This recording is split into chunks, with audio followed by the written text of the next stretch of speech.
sikap-sikap respon kita terhadap sebuah kejadian di luar itu benar-benar bisa mempengaruhi perjalanan hidup kita apa enggak sih kira-kira? Benar, bisa. Betul. Betul, karena ada beberapa hal. Ada yang mengatakan apa yang kita pikirkan itu akan menjadi kenyataan. Kemudian apa yang kita benci akan mendatangi kita, apa yang kita cintai juga akan mendatangi kita. Karena konsepnya kan begini, Mas Hendra. Kembali ke cerita dulu, kecerdasan menunjukkan kemampuan jadi energi, energi memadat jadi materi. Iya. Nah, kecerdasan semata tak terbatas itu realitas primernya tadi. Begitu dia sifatnya gaib, maha gaib. Begitu menjadi energi, dia gaib. Ketika kemudian yang paling banyak masuk di pikiran itu katanya kan setiap hari kita berpikir selama 60.000 gitu Pak Wayan ya, 60.000 kali gitu.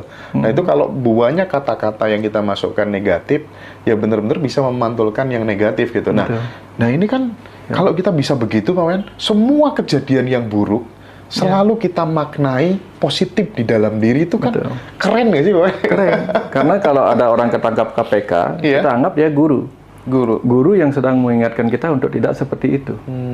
Karena apa? Kan ini, hidup ini kan pelajaran karma. Pelajaran karma itu artinya begini, kalau kita berbuat ini, dapat ini, berbuat itu, dapat itu.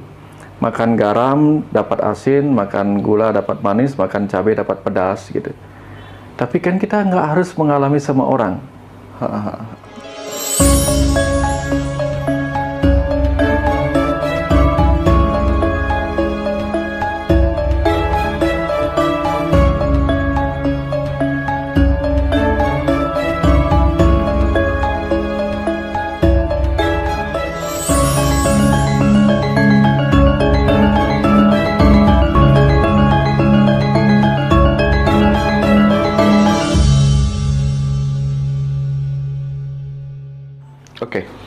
Jadi kita pengen tanya sama Pak Dr. Wayan Mustika teman-teman soal soal medan kuantum gitu ya.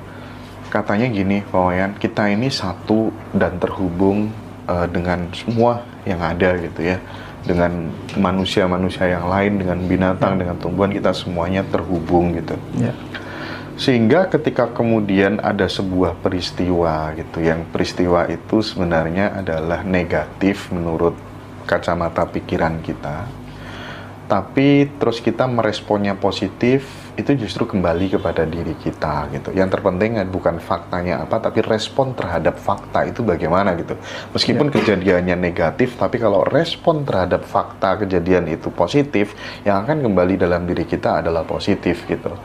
Nah, di titik ini kemudian kita tidak perlu lagi mengubah yang di luar gitu. Yang perlu kita ubah adalah yang di dalam gitu. Nah, terus andai kata kemudian Pak Wayan ini orang yang tidak jujur gitu. Terus kemudian aku mengatakan, oh ya sayang ya, Pak Wayan itu orangnya nggak jujur, orangnya pembohong. Itu katanya juga akan terpantul kembali ke diri saya juga gitu. Nah, saya pengen Pak Wayan kita diskusi soal ini, karena ini menjadi penting sekali. Jika memang itu benar, maka kan enak sekali hidup ini, semuanya kita respon dengan sangat indah gitu. Monggo Wayan. Betul. Misalnya kalau kayak tadi cerita sederhana tadi, begitu Mas Hendra mengatakan Pak Wayan ternyata tidak jujur, Pak Wayan ternyata pembohong, berarti Mas Hendra akan kehilangan kepercayaan pada saya. Pasti dong. Berarti apapun yang saya katakan, Mas Hendra tidak akan percaya, walaupun itu kebenaran. Nah, sama seperti itu Mas Hendra. Nah, orang yang percaya akan menganggap itu kebenaran, orang yang tidak percaya akan menganggap itu kebohongan. Nah, sama dengan dulu lah. Ketika Galileo Galilei mengatakan, Copernicus yang mengatakan bahwa, Galileo Galilei kalau tidak salah, mengatakan bahwa bukan bumi ini pusat tata surya, tapi matahari pusat tata surya. Yang percaya akan mengatakan, oh, berarti heliosentris. Tapi bagi yang percaya geosentris, dia akan mengatakan, bukan matahari yang menjadi pusat tata surya, melainkan bumi. Semua berputar mengelilingi bumi. Itu faktanya. Nah, dia bilang gitu. Semuanya berputar. Matahari berputar, bulan berputar, bintang-bintang berputar gitu. Terus yang mendapatkan kebenaran siapa? Tentu kita tahu sekarang ini yang akhirnya mendapatkan kebenaran adalah yang percaya apa kata si Galileo Galilei. Nah, termasuk seperti itu. Jadi percaya apa tidak percaya itu semua kembali kepada kita. Seperti halnya Tuhan, karena apapun yang hadir di dunia ini sifatnya dualitas. Mau kita turunkan Tuhan, akan ada dua yang berbeda pendapat. Yang satu percaya, yang satu tidak percaya. Apapun itu. Yang mengatakan gelap itu penting, ada. Yang mengatakan siang itu penting, ada. Yang mengatakan ini angka 6, yang mengatakan angka 9, ada. Nah, cuman orang bijaksana akan melihat dua-duanya sama penting. Nah, jadi orang bijaksana tidak akan mengubah di luar dirinya, tapi mengubah sudut pandangnya sendiri. Contoh ini, orang-orang yang berkepentingan untuk hujan, ya, seperti petani, nah, begitu dia sedang mau menanam padi dan hujan turun, terima kasih Tuhan, Engkau begitu maha pengasih, maha penyayang. Lah, perusahaan laundry yang lagi mau jemur pakaian, ya Tuhan, kenapa Engkau kirimkan bencana hujan ini? Nah gitu. Jadi bukan sesuatu di luar diri itu yang bermasalah, cara kita menyikapinya seperti yang Mas Hendra tadi katakan. Lebih konkretnya gini lagi, Pak Wayan, mungkin ya. Katanya yang di dalam itu, aku menyebut di dalam tuh medan kuantum, ini kaitannya sama pikiran sama perasaan sih ya. Itu katanya adalah realitas primer gitu. Nah, yang terrefleksikan di luar ini sebagai realitas sekunder gitu. Jadi apa yang kita alami di realita hasil dari apa yang ada di dalam gitu. Misal ini mungkin ada kaitannya dengan cara kerja pikiran bawah sadar gitu ya. Ketika di jalanan lagi macet gitu. Kita menyebutnya nggak macet kok. Waduh, nggak apa-apa deh, ini jalanannya penuh gitu ya. Karena bawah sadar kan nggak bisa membedakan gitu diri kita dengan orang lain gitu. Misalnya penuh itu kaitannya rezeki bisa penuh semuanya. Tapi kalau macet, waduh rezekinya macet, jodoh macet dan seterusnya gitu. Kira-kira sampai di level itu nggak sih sikap-sikap respon kita terhadap sebuah kejadian di luar itu benar-benar bisa mempengaruhi perjalanan hidup kita apa nggak sih kira-kira? Benar, bisa. Betul. Karena ada beberapa hal. Ada yang mengatakan apa yang kita pikirkan itu akan menjadi kenyataan. Kemudian apa yang kita benci akan mendatangi kita, apa yang kita cintai juga akan mendatangi kita. Karena konsepnya kan begini, Mas Hendra. Kembali ke cerita dulu, kecerdasan menunjukkan kemampuan jadi energi, energi memadat jadi materi. Nah, kecerdasan semata tak terbatas itu realitas primernya tadi. Begitu dia sifatnya gaib, maha gaib. Begitu menjadi energi, dia gaib. Tampak tidak kelihatan, tapi bisa kelihatan seperti cahaya, seperti suara gitu. Kita nggak bisa menangkap suara, kecuali ada gendang telinga. Tapi kemudian memadat jadi materi. Nah, memadat jadi materi. Nah, di sini tampak seakan-akan nyata. Inilah realitas sekunder di sini gitu. Nah, jadi kalau pikiran sadar kita menggunakan kekuatan kecerdasannya, energinya untuk menciptakan sebagai co-kreator itu, kenyataan bisa berubah. Saya kalau kadang-kadang itu, kita semua mungkin sudah sering, kadang-kadang itu kalau lagi buru-buru, Mas, saya bayangkan di jalan raya itu semuanya lagi hijau semua. Itu bisa ngepas kita, lagi buru-buru tuh ngepas, pas sampai di traffic light yang ini hijau gitu. Tapi kalau dari rumah sudah, aduh ini kayaknya macet semua. Nah, langsung kena macet. Bisa jadi. SMA kelas 3 aku pernah bawain. Lampu hijau terus dari Tuban sampai Surabaya. Nyata itu. Jadi aku benar-benar percaya dengan kekuatan pikiran setelah itu tuh, Pak. Iya, memang bisa gitu. Cuman kalau pas itu kebetulan juga frekuensinya banyak orang menggunakan hal yang sama. Syarat dan ketentuan berlaku lah ya. Iya, gitu kan. Kadang-kadang kita benturan. Seperti yang dibilang itu apa namanya? Ini mengeluarkan cahaya merah, ini mengeluarkan cahaya kuning. Benturan keduanya mungkin jadi orange. Nah, benturan keduanya kadang-kadang nggak membuat kita kok kayaknya berbeda pikiran. Karena kan kadang-kadang pikiran kita berbeda kepentingan dengan pikiran yang lain. Sementara kita berada dalam satu komunitas, misalnya itu begini. Kita punya pasangan hidup. Kita pingin kaya. Lalu pasangan hidup kita saking spiritualnya, dia bilang begini, aku ingin bebas dari segala kemelekatan duniawi. Nah, nggak nyambung dia, nggak nyambung. Bisa saja dia irisannya di mana? Lekas punya, lekas habis. Yang ini aku ingin cepat kaya. Yang ini mengatakan aku ingin bebas dari kemelekatan dan kekayaan. Nah, ini dapat semesta mengirimkannya kebanyakan rezeki. Tiba-tiba yang ini terisi juga keinginannya. Rezekinya hilang tiba-tiba, entah karena apa gitu. Yang ini ngisi, yang ini ngabisin gitu. Ada yang begitu. Jadi kalau misalnya kita lagi melihat peristiwa misalnya orang tertangkap KPK gitu ya, berarti respon di dalam tetap harus positif misalnya. Oh, dia tingkat kejujurannya masih 0 gitu ya. Jadi tidak memasukkan kata-kata yang negatif di dalam pikiran, karena ketika kemudian yang paling banyak masuk di pikiran itu katanya kan setiap hari kita berpikir selama 60.000 gitu Pak Wayan, 60.000 kali gitu.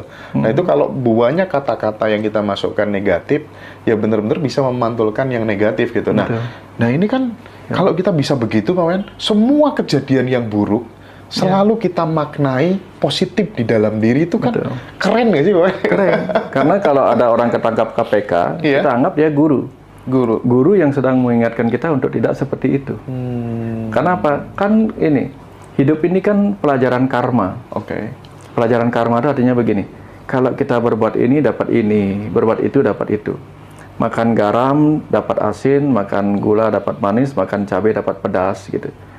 Tapi kan kita nggak harus mengalami semua orang. Walaupun kita butuh mengalami semua yang dialami kita butuh merasakan apa yang dialami semua orang. Pengalaman adalah guru yang terbaik. Tapi kalau yang buruk cukup kita belajar dari pengalaman orang gitu itu. Sehingga kita tidak perlu mengambil perannya dia. Gitu. Jadi semesta itu sebenarnya sudah berkah luar biasa. Ya, kalau boleh semesta itu jadi guru yang tak kelihatan ya. Misalnya Mas Hendra. Anggap saya ini adalah semesta yang sedang jadi guru yang nggak kelihatan. Saya akan menunjukkan ke Mas Hendra. Itu loh Mas Hendra. Kalau Mas Hendra menipu, kayak gitu. Kalau Mas Hendra ngebunuh orang, kayak gitu.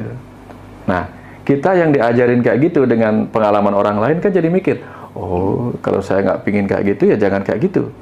Nggak ingin mendapatkan pedas, jangan makan cabai seperti dia. Nggak ingin dapat manis, jangan makan gula kayak dia. Jadi, kita nggak perlu menjadi semua orang. Kalau enggak, kita harus lahir ke dalam diri setiap pemain peran itu. Hanya untuk bisa mengalami semua rasa itu, betul nggak? Nah, gitu. Tapi kalau kita misalnya dapat mengerti apa yang dialami orang, dapat merasakan, nah cukup. Itulah yang disebut dengan ajaran empati. Kita nggak usah lahir jadi semua orang. Kita sudah mengalami rasanya menjadi seseorang yang mengalami hal yang sama. Seperti itu. Ya. Nah, sekali lagi bahwa faktanya menjadi tidak penting. Yang paling penting adalah respon terhadap fakta. Gitu. Meskipun kejadian tidak sesuai dengan ekspektasi, tapi selalu kita tarik di dalam yang positif-positif, sehingga kemudian itu bisa menjadi sebuah fokus gitu. Karena ini soal atensi aja. Pak Wayan bisa seperti ini karena atensinya di pengetahuan gitu. Orang bisa banyak rezeki, bisa dapat peluang karena atensinya ke situ gitu. Dan atensi itu dimulai dari kata-kata yang mungkin selalu fokus di dalam gitu. Nah, bedanya keinginan dengan yang sudah menjadi fokus di dalam itu bedanya apa, Pak Wayan? Parameternya apa gitu? Kalau keinginan dia hanya saya ingin itu kena. Tapi kalau fokus, yang namanya fokus berarti dia sudah membidik. Dia sudah action di situ. Keinginannya sudah bergerak ke arah yang ini. Jadi kalau kita, aku ingin kaya. Kenapa orang dengan keinginan saja tidak menjadi kenyataan? Karena dia hanya ingin. Tapi kalau dia mulai visualisasi, dia membidik. Dia fokus kepada apa yang dia inginkan. Sudah mulai visualisasi. Visualisasi, afirmasi, itulah mulainya dia. Kalau enggak kan, kalau segala keinginan kita tercapai kan kacau kita. Benar. Gawat. Makanya pada akhirnya kita harus melakukan sesuatu. Nah, itu sebabnya action itu penting. Kalau semesta misalnya, cukup dengan kekuatan pikiran semua akan menjadi kenyataan. Hancur dunia ini hancur, Mas. Oh. Makanya kita belajar fokus ya, fokus gitu. Nah, sekarang jika kemudian yang terjadi adalah seorang ibu melihat di depan mata kepalanya sendiri anaknya yang masih balita itu tergilas, terlindas ketika kemudian suaminya mau mundur gitu mobilnya dan terinjak oleh mobil gitu dan meninggal dunia gitu. Kan kita diajari untuk melihat sesuatu kejadian yang negatif, oh bagus itu, dan mencari reasoning yang bisa kita terima sesuai dengan rasionalisasi gitu. Oh bagus itu, jalanannya penuh, aku bisa ngabisin buku yang belum selesai ku baca, aku bisa bikin judul gitu. Tidak negatif kan responnya gitu. Tapi kalau yang terjadi seperti yang dialami ibu tadi begitu, melihat anak yang dia sayangi terlindas mobilnya sendiri yang dikendari suaminya gitu. Bagaimana caranya respon yang positif? Kalau kita mau merespon yang positif, lihat respon ibunya.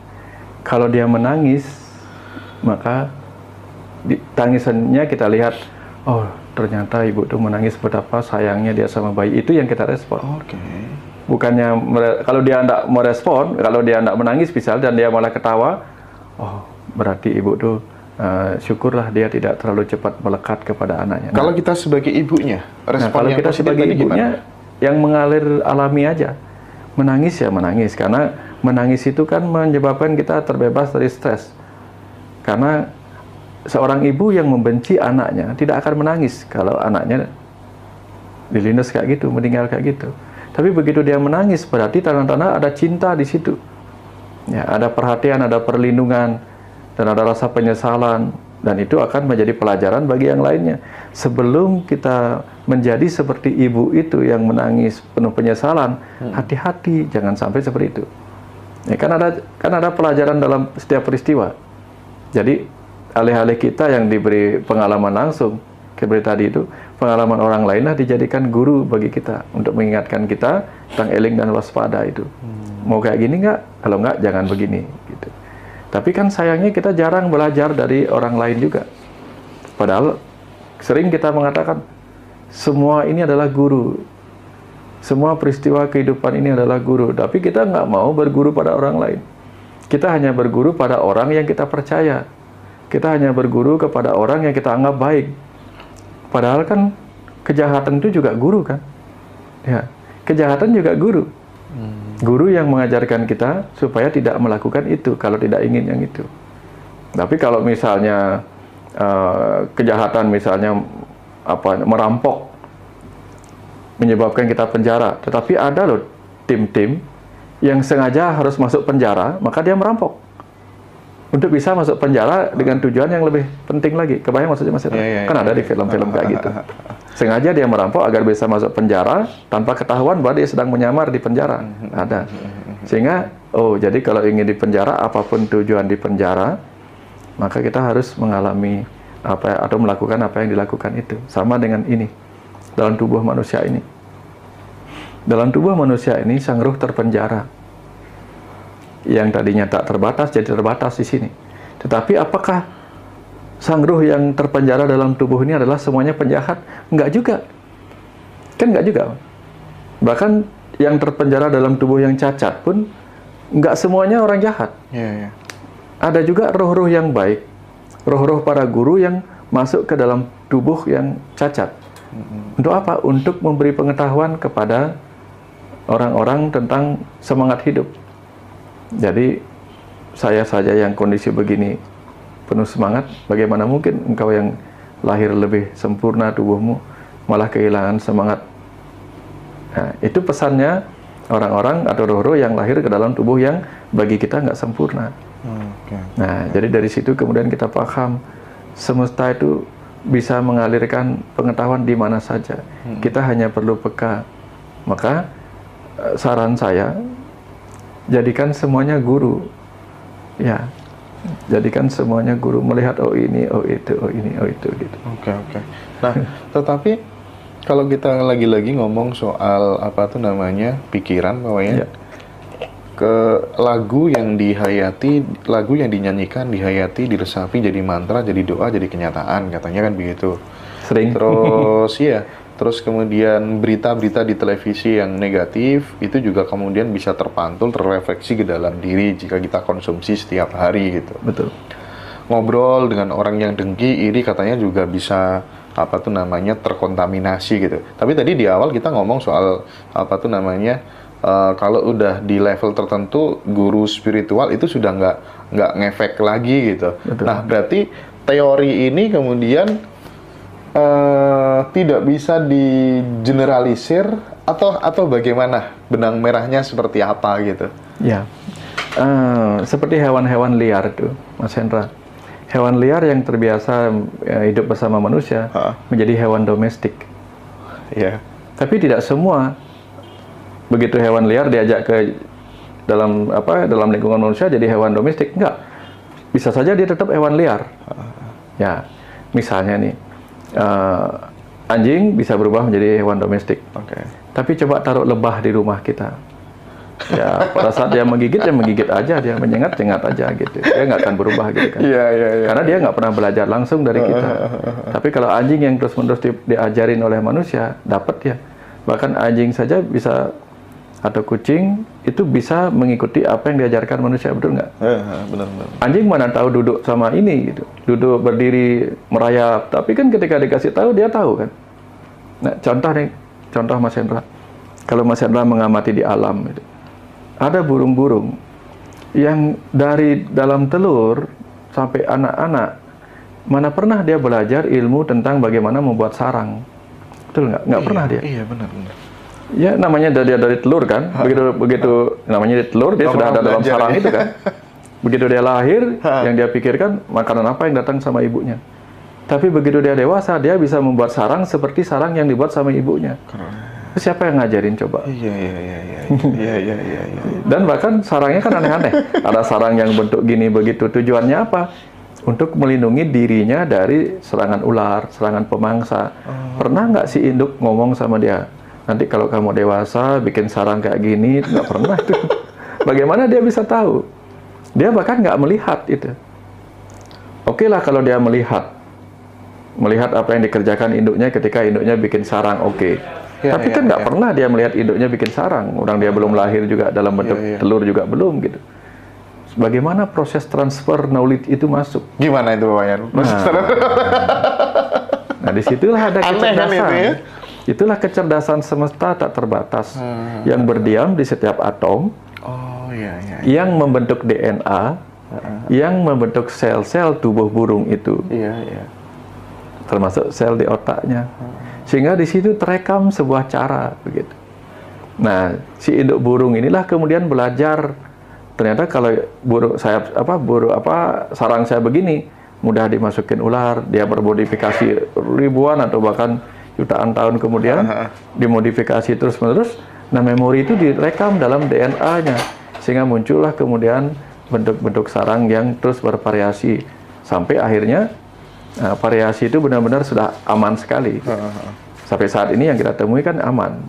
Nah, ada kecerdasan semesta di situ. Burung itu punya kesadaran nggak sih, Bang? Nah, banyak orang menyebut kecerdasan semesta itu sebagai kesadaran. Itu ya. Ya, hanya menyebut istilahnya berbeda aja. Siap. Tapi tadi itu saya lagi memikirkan hal yang aneh juga nih, Mas Hendra. Contoh nih, tubuh kita ini kan dibentuk oleh atom-atom. Atomnya apa? Karbon, hidrogen, oksigen, fosfor, ya mungkin kalium yang jadi tulang dan sebagainya. Jadi tubuh kita ini kumpulan atom-atom. Kumpulan atom yang sama. Di tempat lain dia jadi burung, di tempat lain jadi anjing, di tempat lain jadi kuda gitu. Padahal atomnya sama. Makhluk-makhluk karbon ini kita ini semua. Kan karbohidrat. Karbon. Nah, yang jadi pertanyaan bagaimana atom-atom yang sama bisa menciptakan dirinya menjadi makhluk-makhluk yang berbeda. Aneh kan? Nah, bagaimana itu bisa terjadi? Mungkin saja di planet yang lain makhluk-makhluk hidupnya tidak dibentuk oleh karbon-karbon seperti ini, tapi dibentuk oleh helium. Kan bisa aja. Jadi kalau dibentuk oleh helium mungkin wujudnya berbeda. Ya, nggak kayak kita dari karbon kayak gini gitu. Sehingga ada makhluk-makhluk yang kita sebut gaib yang sekarang di sana mungkin biasa aja mereka gitu. Jadi contoh bagaimana hebatnya semesta ini kalau kita renungkan. Keren. Terus pokoknya keren habis. Oke ya, teman-teman semuanya, kita break dulu. Kita mau pindah kamar dulu, nanti kita lanjutkan ya. Thank you, Pak Wayan. Iya, sama-sama.